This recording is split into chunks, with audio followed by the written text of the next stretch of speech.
What if I told you that the most powerful weapon in the world right now is not a missile? It's not a nuclear bomb. It's not even an aircraft carrier. It's a barrel of oil. And Donald Trump just seized control of it completely for the first time in American history. This is not a political opinion. This is a geopolitical shift that historians will write about for the next 100 years. And almost nobody in the mainstream media is telling you what is actually happening. So sit down, because by the end of this video, you will understand the oil weapon, who built it, who weaponized it against you, and how Trump just turned it around on them. Welcome to a story that begins not in 2025, but in 1971. On a Sunday afternoon, President Trump made an announcement that sent shockwaves through every oil ministry, every central bank, and every intelligence agency on the planet. He announced Project Freedom, a U.S. Navy operation to escort ships from neutral countries safely through the Strait of Hormuz. Ships that had been stuck at sea for weeks, stranded, cut off, their cargoes going nowhere. Trump said, and I'm paraphrasing, that these ships are from nations completely uninvolved in the Middle East conflict. They deserve safe passage, and anyone who interferes with that safe passage will face American naval force. Now, on the surface, this looks like a humanitarian shipping operation, but look deeper. Trump added something extraordinary. He said that U.S. negotiators are having very positive discussions with Iran, and then he called Project Freedom a test of whether Iran's peace negotiators actually have power over the IRGC, the Islamic Revolutionary Guard Corps. Think about what that means. If the IRGC backs down, Iran's moderates gain credibility. Peace talks can move forward. If the IRGC defies the order, they expose themselves directly to U.S. naval guns and air power. Trump set a trap, a brilliant, elegant trap. And it's connected to something much, much bigger than a shipping lane. To understand why Trump's energy strategy is so historic, you have to go back to August 15th, 1971. That date changed everything. That's the day Richard Nixon ended the Bretton Woods monetary system, the agreement that had anchored every currency on Earth to the US dollar and the dollar to gold. When gold backing was removed, world trade stopped being about real production. It became a casino. Currencies floated, speculation exploded, and the people who controlled that speculation, elite banking networks centered in London and New York, needed a new anchor for their power. They found it in oil. In May 1973, 6 months before the Yom Kippur War, 84 of the world's most powerful financial and political insiders gathered secretly at a Bilderberg group meeting in Saltsjöbaden, Sweden. Present at that meeting, Robert O. Anderson of Atlantic Richfield, Lord Greenhill of British Petroleum, George Ball of Lehman Brothers, David Rockefeller, Zbigniew Brzezinski, and according to documents later published by researcher William Engdahl in his book A Century of War, an American speaker at that meeting laid out a scenario for a 400% increase in OPEC oil revenues. 6 months before the Yom Kippur War triggered exactly that. Let that sink in. The oil shock of 1973 was not an accident. It was engineered. Henry Kissinger later called the strategy recycling the petrodollar flows. Skyrocketing oil prices vacuumed wealth out of every industrial economy on Earth and pumped it directly into London Eurodollar markets and Wall Street. This became the foundation of the post-1971 financial order. Not gold, not real production, oil, and the chaos in the Middle East, the wars, the terrorism, the instability, that wasn't a side effect of this system. It was the feature. High oil prices require high tension. High tension requires conflict, and conflict in the Gulf requires someone to manage the chaos. That someone, for the past 40 years, has been the IRGC. Now, here's where it gets dark. In 1953, British and American intelligence agencies, MI6 and the CIA, overthrew Iran's democratically elected Prime Minister Mohammad Mossadegh. He had committed the crime of trying to nationalize Iranian oil for the Iranian people. They replaced him with the Shah. 25 years later, when the Shah began pursuing nuclear power and industrial independence, they removed him too. In November 1978, President Jimmy Carter appointed Bilderberg insider George Ball to head a White House Iran task force.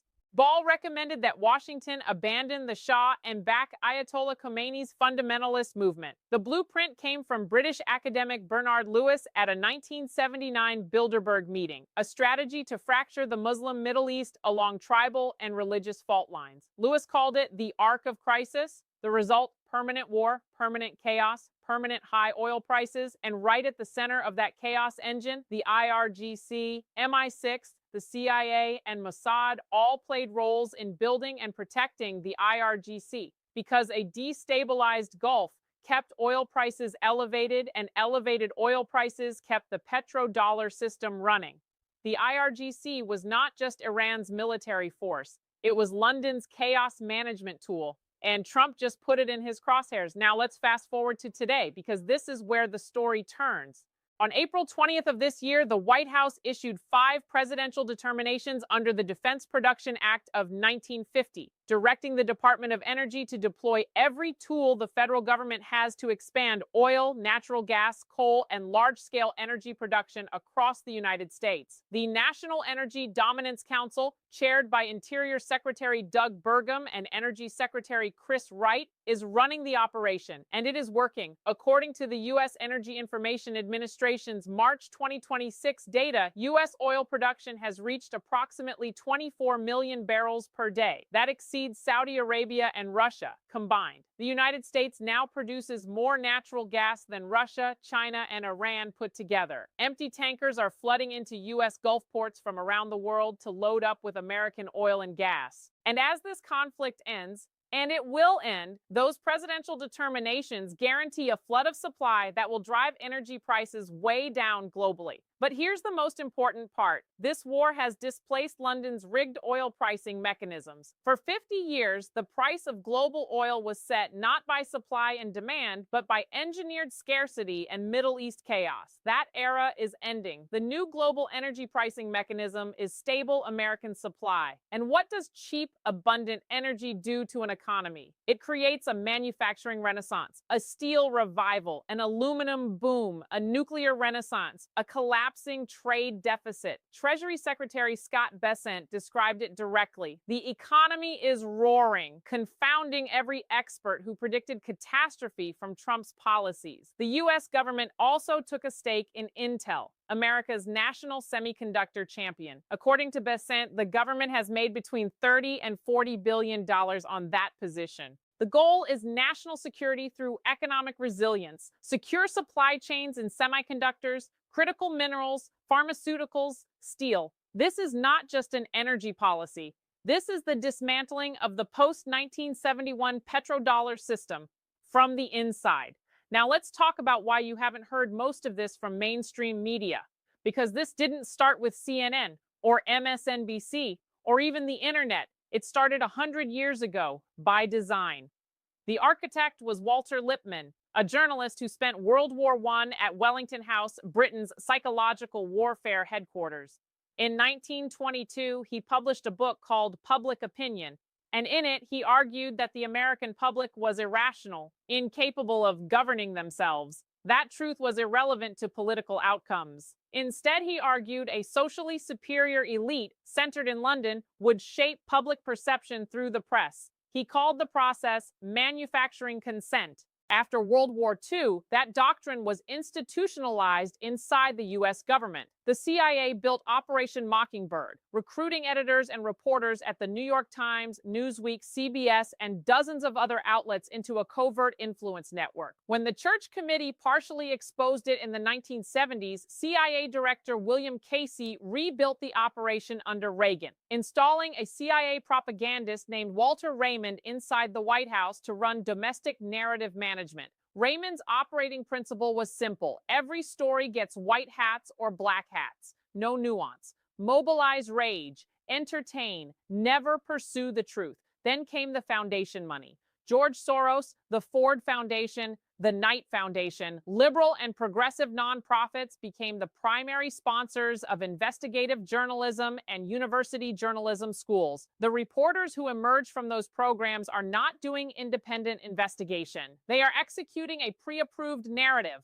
And when Trump arrived, someone who openly called them out, who refused to bow to them, who treated them with open disdain. They activated everything. In December 2016, the Washington Post ran a story called Prop or Not, an anonymous blacklist produced by the Atlantic Council that labeled any journalist questioning the Russiagate narrative a Russian asset.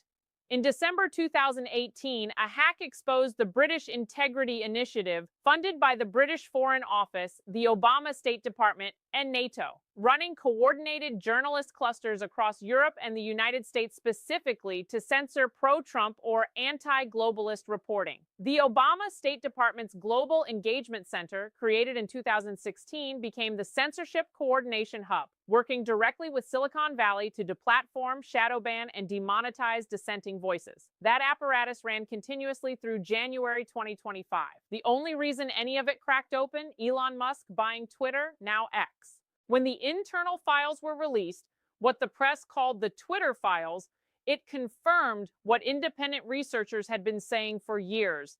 Government agencies were directly coordinating with social media platforms to suppress political speech. And now, every lie the mainstream media tells is a lie designed to protect the previous lie. Because if Trump succeeds, if the economy roars, if Iran is neutralized, if energy prices collapse, if American manufacturing returns, then every single thing they told you for the past decade was wrong.